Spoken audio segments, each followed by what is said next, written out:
Oxon 3 Comunicación Natural. Toyota. Renfe. Nuevo Espacio Elite. San Miguel. Coca-Cola. Universidad de Oviedo. El Ayuntamiento de Gijón y el Gobierno del Principado de Asturias.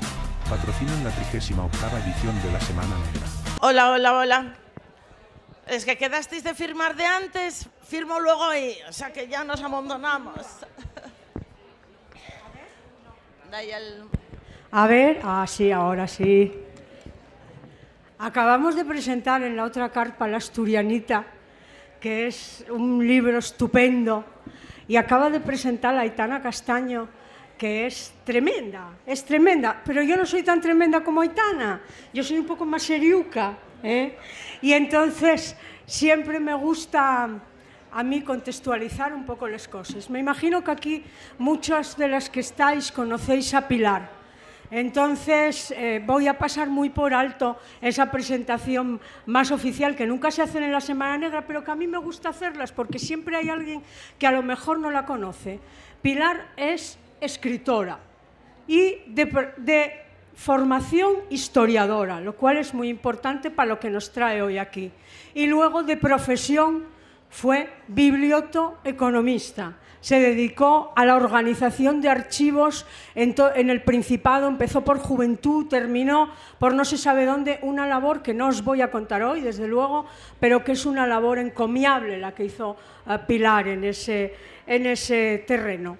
Y todo eso, que es ella, la hace una escritora muy, muy, muy especial y sobre todo muy dotada para el tema que nos trae aquí hoy, que es presentar un libro que es el principal premio de narrativa histórica, que es el premio Edasa. Entonces todo eso hace de ella, este premio es merecidísimo, no es que sea el único, es el último, ¿eh? Tiene muchos más premios y tampoco nos paramos a eso. Entonces, varias características que yo veo de Pilar como escritora para que compréis este libro y para que no les perdáis nunca la pista a Pilar. Es una escritora que está siempre, siempre, en todo lo que haga, bien documentada. Busca fuentes, recorre geografía, investiga. Eso en la novela histórica especialmente es muy importante. Luego, trabaja contenido y trabaja forma. Y entonces ella fue, desde el principio, para mí, tiene una cosa que es fundamental en cualquier escritor, que es que tiene una voz muy personal, es la voz de Pilar, y una voz muy propia en su literatura, y hace que esa literatura es una literatura amena, es una literatura cercana, es una literatura que no tiene una voz engolada, y es una literatura inmersiva. Tú empiezas a leer y quieres continuar metiéndote en esa lectura. Y además, lo que para mí, no os voy a negar, es más importante de todo de Pilar, es que es una literatura comprometida. Es una literatura comprometida, punto 1, con las mujeres, punto 2, con Asturias. Y eso me parece importantísimo, unir las dos cosas en sus obras. Recupera un tiempo y recupera unos personajes que nos acercan a nuestra propia historia. Y además eso, hecho de la mano de la novela, es una manera grata, agradable de recuperar la historia. Nos va a acercar a personajes que nunca deberían haber sido olvidados, que fueron minusvalorados en la historia, y nos va a situar además siempre en el contexto justo, porque para eso es historiadora y para eso se trabaja y se documenta. Pilar va a encabezar, yo creo, porque es su primera obra de la que Lourdes, Chusa y yo somos madrinas y nos sentimos tan orgullosas de poder tener un estante de biblioteca solo con todo lo de Pilar, pues Pilar va a encabezar una generación de escritoras asturianas que son herederas de quienes fueron nuestras pioneras. las que yo llamo y otras llamamos narradoras de la conciencia feminista. Heredera de Dolores Medio, de Sara Suárez Solís, de Carmen Gómez Ojea, y eso es muy, muy importante. Es muy importante para todas las mujeres asturianas y es muy importante también para que traspase fronteras. Y con este premio conseguimos traspasar fronteras. Decía Pilar, yo quiero dejar de ser una escritora de provincias. Pues ya dejó de serlo. Ya está en todo el territorio de España. Bueno, esto yo no podía no contarlo, porque me parece que es, explicar el valor que para mí tiene Pilar, que para muchas de nosotras tiene Pilar, por qué hay que leer a Pilar y por qué la queremos tanto, las dos cosas. Entonces ahora sí que pasamos al cantar. Yo la verdad es que como veis traer a Dulce y garantía de tener madre abuela y la comadre Dulce. Bueno, pues el cantar, como otras novelas de Pilar, te atrapa. Nos va a sumergir en los mediados del siglo VIII, en una época y en una épica también que los asturianos siempre hemos tenido de telón de fondo, pero del que no sabemos nada. O sea, hay que decir que la épica del siglo VIII, de cómo empieza el reino de Asturias, de la batalla de Covadonga, es nuestra épica de asturianía, pero sin saber grandes cosas de esa época. Entonces va a recorrer ese tiempo histórico a través de la vida de tres hermanas, las hermanas Asuera, que son tres vidas fascinantes para poder acercarnos a ese tiempo. Entonces la primera pregunta, Pilar, es ¿cómo fue esta gestación de esta obra? ¿Te interesaste por la figura de las Asueras o te interesaste más por la época? ¿Qué fue primero? Bueno, pues la verdad, muchas gracias, lo primero, por venir en esta maratón, en este doble combo. La figura de Sancha Asuera, si estuvisteis antes en la de la Asturianita, que Rodrigo Cuevas me había dicho, ¿la Asturianita la conoces? Pues esto fue, estando en Puebla de Allande, en un congreso, se me acercó Gausón, otro amigo, y me dice, ¿tú conoces a Sancha Asuera? Y yo, que he de reconocer que ni a la Asturianita ni a Sancha Asuera, una zoqueta. Digo, Sancha Asuera no. Dice, no. Digo, no, pues lee Les Memorias de Asturias.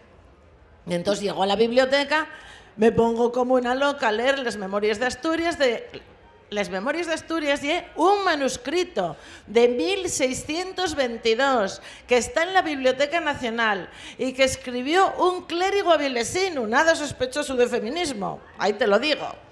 Y ahí aparece que la conquista de Cangas estaba tomada por los moros, y la conquista de Cangas la realiza un batallón de mujeres que iba con Pelayo, dirigidas por Sancha Asuera. Claro, a mí lo que me sorprende es que, siendo, como bien decías, Pelayo y la batalla de Covadonga, la épica recurrente, porque Pelayo fue el estandarte del octubre del 34 y Pelayo fue el estandarte del franquismo, como una figura como Pelayo sobre la que se escribió y se leyó tanto, los historiadores y los escritores hubieran pasado por encima de una figura como Sancha Asuera, que ahí estaba desde 1622. Sancha Asuera y un batallón de mujeres que acompañaba a Pelayo. A ver, hablábamos de la época. Efectivamente, tenemos que ponernos en la época. Si antes nos fuimos al principios del siglo XX, ahora tenemos que venir... Bueno, yo ya sabes que hiciste una pregunta y cuando quieras párame, porque sí, yo... Ya te voy a hacer más, ya te voy a hacer más. Nos metemos entonces en el siglo VIII. ¿Qué tenemos en el siglo VIII en Asturias? Tenemos una Asturias poquísimo romanizada, que todavía conserva todas las tradiciones y las costumbres, e incluso la religión, porque fijaros, todavía hasta el día de hoy nos llega la Viella el Monte. Siempre lo cuento porque oímos hablar del arco la Viella, del arco iris, el arco la Viella, y el arco que se formó con todos los colores que la Viella del Monte utilizó para crear el mundo. La Viella del Monte y es nuestra particular Pachamama, diosa madre, la primera. Esta Viella que creó el mundo todavía sigue vigente en ese momento porque la romanización fue muy leve. La romanización fue leve y os recuerdo que a los visigodos de Bamba fortificamos la cordillera y el puerto de la Mesa para que no pasaran. O sea que visigodos poco también. Musulmanes nada porque acababan de llegar. Con lo cual tenemos un territorio casi tribal donde empiecen a florecer los mercados, empiecen a florecer les villes, empiecen a florecer les ferias, y un momento histórico palpitante, palpitante. Y efectivamente nada sabemos del Reino de Asturias, del origen del Reino de Asturias, porque la primera mención que tenemos de Pelayo llega 200 años después de su supuesta existencia, en una crónica de Pamplona. Entonces, realmente de esta época, de hecho, voy a ser sincera, de esta época, un personaje que sí tiene presencia, porque cuando digo que un personaje existe, si te citen 200 años después, pudiste existir o no. Pero si firmes, si dejes tu huella en una construcción, en un friso, ahí exististe, dejaste tu huella. Pues aquí la que realmente existió y dejó su huella fue Doña Faquilo, la vinatera. Esa sí, esa no solamente dejó un documento escrito, sino que ya marches y aburrida, pensaste que ya no me vas a poder preguntar más. Tengo una cosa, pero no sé dónde está Chusa. No está. Bueno, deja. Bueno, pues esta Doña Faquilo, Chusa. la que firma el primer documento que conservamos de la alta Edad Media en toda la península ibérica, de España y de Portugal. El primer documento escrito que se conserva de toda la península ibérica, España y Portugal, está firmado por Doña Faquilo, que hace sucesión de los pumares que tenía a un monasterio. Esa sí es verdad. Pelayo no lo sabemos. Sancha, no sé. Que está en Libardón, por cierto. ¿Qué tal, verdad? Lo cual ya es mi pueblo de adopción. Entonces, hay una cosa, me parece... mira, aquí está. Es que esto teníalo yo para Pilar y quería darlo públicamente, para que vierais que cuando Pilar cuenta algo y se documenta en algo, ese algo está muy presente y existe. Y además, por esto de las sinergias, las cosas van creciendo. Aquí está. El testamento de Doña Faquilo traducido. Aquí tenéis, aquí tenéis el testamento de Doña Faquilo traducido, y sujeta por ahí. Y que veis aquí abajo, y el que os digo que es el primer documento escrito que se... Vamos a levantarnos para que lo vean, sí, desde atrás. El primer documento escrito que se conserva en toda la península ibérica. Esto realmente es algo importante, sobre todo porque lo firmaba una mujer, también fíjate tú casualmente. Nunca estamos en el relato de la historia, pero en cuanto levantes un poco la alfombra, estamos ahí por todos los lados. Sí, sí, sí. Y hay otra cosa que a mí me parece que tenemos que contar del libro, que es cómo Pilar se mete en la vida de las mujeres y cómo va relatando a través de cosas así pequeñinas determinadas temas. A mí el tema de la madre de la Sasuera y cómo es, qué le pasa, cómo es la vida de esas mujeres. Hay en la página 21 una cosa muy cortina que vos leo, porque dice, la madre de las Sasueras venden vino y se emborracha, pero miráis su nacimiento. Tu abuela murió al dar a luz a Suera y a falta de mujer él la tomó desde niña. Bebía mucho y le daba a ella también antes de embestirla. ¿Cuántas veces la vimos embriagada cuando apenas levantaba un palmo? Y aunque en el pueblo se conocía de sobra lo que sucedía bajo aquel techo, nadie hacía nada para impedirlo. Ya sabes, en todas partes cuecen faves. Esto, Pilar... Eso desgraciadamente todavía sigue sucediendo. Eso desgraciadamente todavía sucede. A veces vemos el horror a nuestro alrededor, como es ese caso, en ese caso que se veía muy normal, y explica un poco la terrible vida que tiene esta mujer condenada desde el principio. Y luego aparecen cosas, por ejemplo, de Sancha Suera. Sancha Suera es una guerrera, pero es una guerrera lesbiana. Sí, es una guerrera que tiene una relación con una sarracena.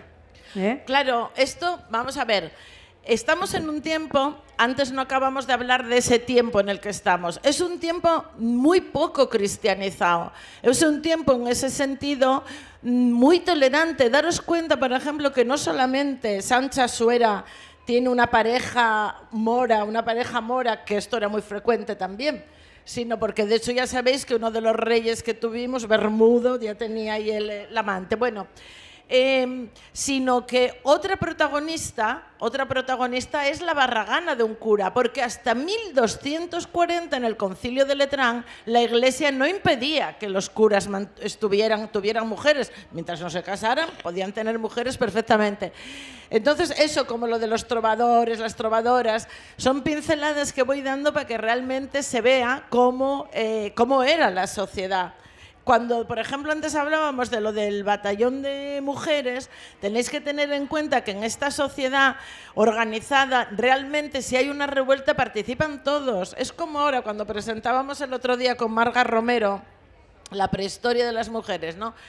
Decía ya, claro, es que es mentira que ellas se quedaran en la cueva. Los restos demuestran que ellas eran guerreras, que se enterraban con armas, que participaban en todo tipo de batallas. Esa traslación hacia el pasado de los clichés históricos del siglo XIX, donde la mujer queda en casa, esa historia decimonónica que encumbró a Pelayo, por ejemplo, esa es otra.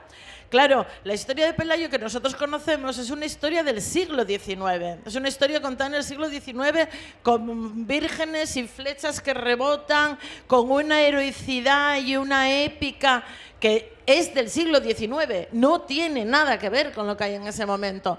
Me preguntabas antes si lo había cogido por Sancha o lo había cogido por la época. Yo lo cogí por Sancha, pero claro, es lo que contábamos antes. En el momento en que tú coges un personaje, no solamente te tienes que meter dentro, habitar dentro de la piel de ese personaje, sino ese interior somos lo que somos, fruto, como la madre de Sancha, de nuestro pasado, de nuestra familia, pero también estamos marcadas por el contexto en que vivimos, ¿no? Y en ese momento es cuando, al entrar a mirar realmente, claro, yo tenía que hablar de Pelayo y de Covadonga, por cierto, la cueva no se llamaba Covadonga, se llamaba Covalonga, por esa estructura alargada que tiene. Claro, cuando me enfrento a esto digo yo, ¿y qué imagen cojo de Pelayo? ¿Qué me voy? ¿Al Pelayo decimonónico, que es realmente gótico y divínico?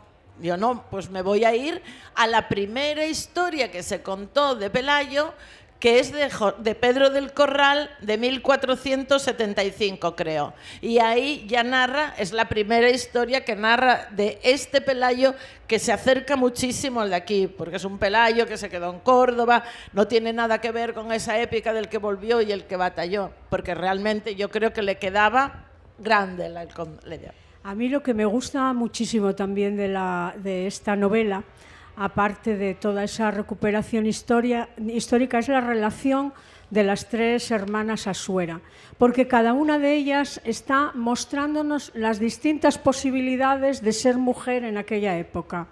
Y aparece una que a mí me encanta especialmente, que es la narradora de toda la novela, que es Aurelia, que es la trovadora y la cocinera, y además que es la disfrutona. Es la disfrutona, y es la disfrutona a tal punto que en una conversación con su otra hermana, Constanza, que es la sanadora, están hablando de que tenga cuidado de que no se quede embarazada, y entonces está dando las instrucciones de uso de un preservativo. Entonces es estupendo, porque dice, no, mujer, de tripa de cerdo, se corta la medida y se ata a un extremo, luego lo vacías, la lavas y la utilizas de nuevo. El balino lo usa porque cuantos más hijos quiera tener, mejor. ¿Qué harías con un hijo siendo criada? Condenarlo a ser siervo. Pero va contando, como veis aquí en todo un trozo que es un poco más largo, va contando la manera de utilizar un preservativo primigenio para no tener hijos. Me encantó, Pilar. Pero es que esos preservativos se utilizaban. Claro, no es que yo me lo invente, la tripa de cerdo se utilizaba y bueno, y más barbaridades, pero concretamente, que a veces creemos que lo inventamos todo. Aurelia es trovadora. Las tres hermanas, efectivamente, son las tres partes de un pastel o las tres pates de un talluelo, que dicen ellas, ¿no? Que representen realmente la sociedad en ese momento. Hay una que tiene mala salud mental, pero ella es sanadora, sin embargo, ella es una estupenda sanadora. Y ahí ya sabéis que nunca me resisto a meter esos personajes de sanadoras, curanderas, de estas mujeres que a lo largo de la historia ejercieron la medicina popular, porque médico en el siglo XVIII tenía uno el rico, pero hasta casi nuestros días tú en un pueblo a quien acudíes era la vieja, que luego muchos fueron en su momento acusados de brujería, pero que sabían de los plantes, sabían realmente de los efectos que podían tener. Esa nunca me resisto, siempre quiero tener esa presencia como homenaje. Y Aurelia, y otra parte, porque si en la Asturianita, en la carpa de antes, descubríamos a las flappers y descubríamos a las vedettes y a las artistas, en el medievo también las había, y en este caso lo que me interesaba era trasladaros cómo era, ahora que estamos con las fake news, trasladaros cómo era el tema de cómo nos enterábamos, cómo eran los periódicos del momento, cómo eran las noticias, cómo corrían las noticias. Simplificando, había 3 niveles. Los ricos tenían su propio corredor de noticias o corredora de noticias. Normalmente era un corredor de noticias que era alguien que se iba, recorría territorios, iba a la corte y volvía, y no solamente gispeaba lo que allí se hablaba, sino que contaba bulos si hacía falta. Decía, uy, no, pues ahí en el norte, bueno, atamos los gochos con los ganices. Contaban. Esos eran corredores de noticias, estaban a sueldo de un señor y tenían un trabajo, digamos, estable. Y luego estaban los trovadores y trovadoras, que había muchísimas mujeres también. Esos iban por los mercados y esos realmente tenían una función periodística, porque elaboraban en verso los sucesos, pero esos referían sucesos como la muerte del rey, la coronación del otro, eran como la parte sesuda de las noticias. Y luego ya estaban los juglares y juglareses, que además eran acróbatas, saltaban y bailaban, y esos cogían todo lo que habían elaborado los juglares, cogían, lo llevaban, lo palado de los cuernos, y la gente se mataba de risa. Como decía la madre, tú que vas a querer ser trovadora, mujer, juglaresa, que guía, ay, son los que saben, ay, porque todo se mueve por debajo de la saya, decía ella, todo se mueve por ahí. Pues es esa parte de esas 3 facetas de las mujeres sí, ya sabemos. Es estupendo. No, nos avisan a los 5 minutos.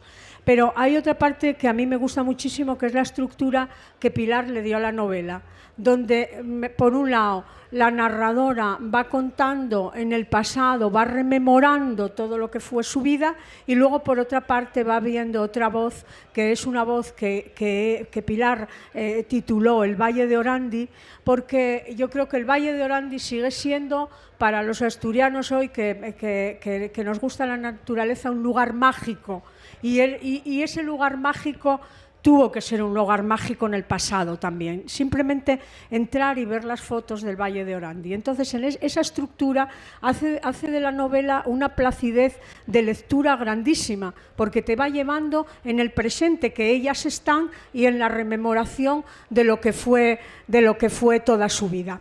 Y como Pilar, además de escribir novela, además de escribir historia, además de escribir novela negra también escribe poesía, no podíamos no acabar la presentación de esta magnífica novela que ella va a estar después allí firmando, a las que quedaron por firmar, y esta que todo el mundo se tiene que comprar, se tiene que leer, se tiene que regalar, porque es una verdadera delicia de novela. Yo no voy a decir cuál, ahora mismo esta es mi favorita porque es la última.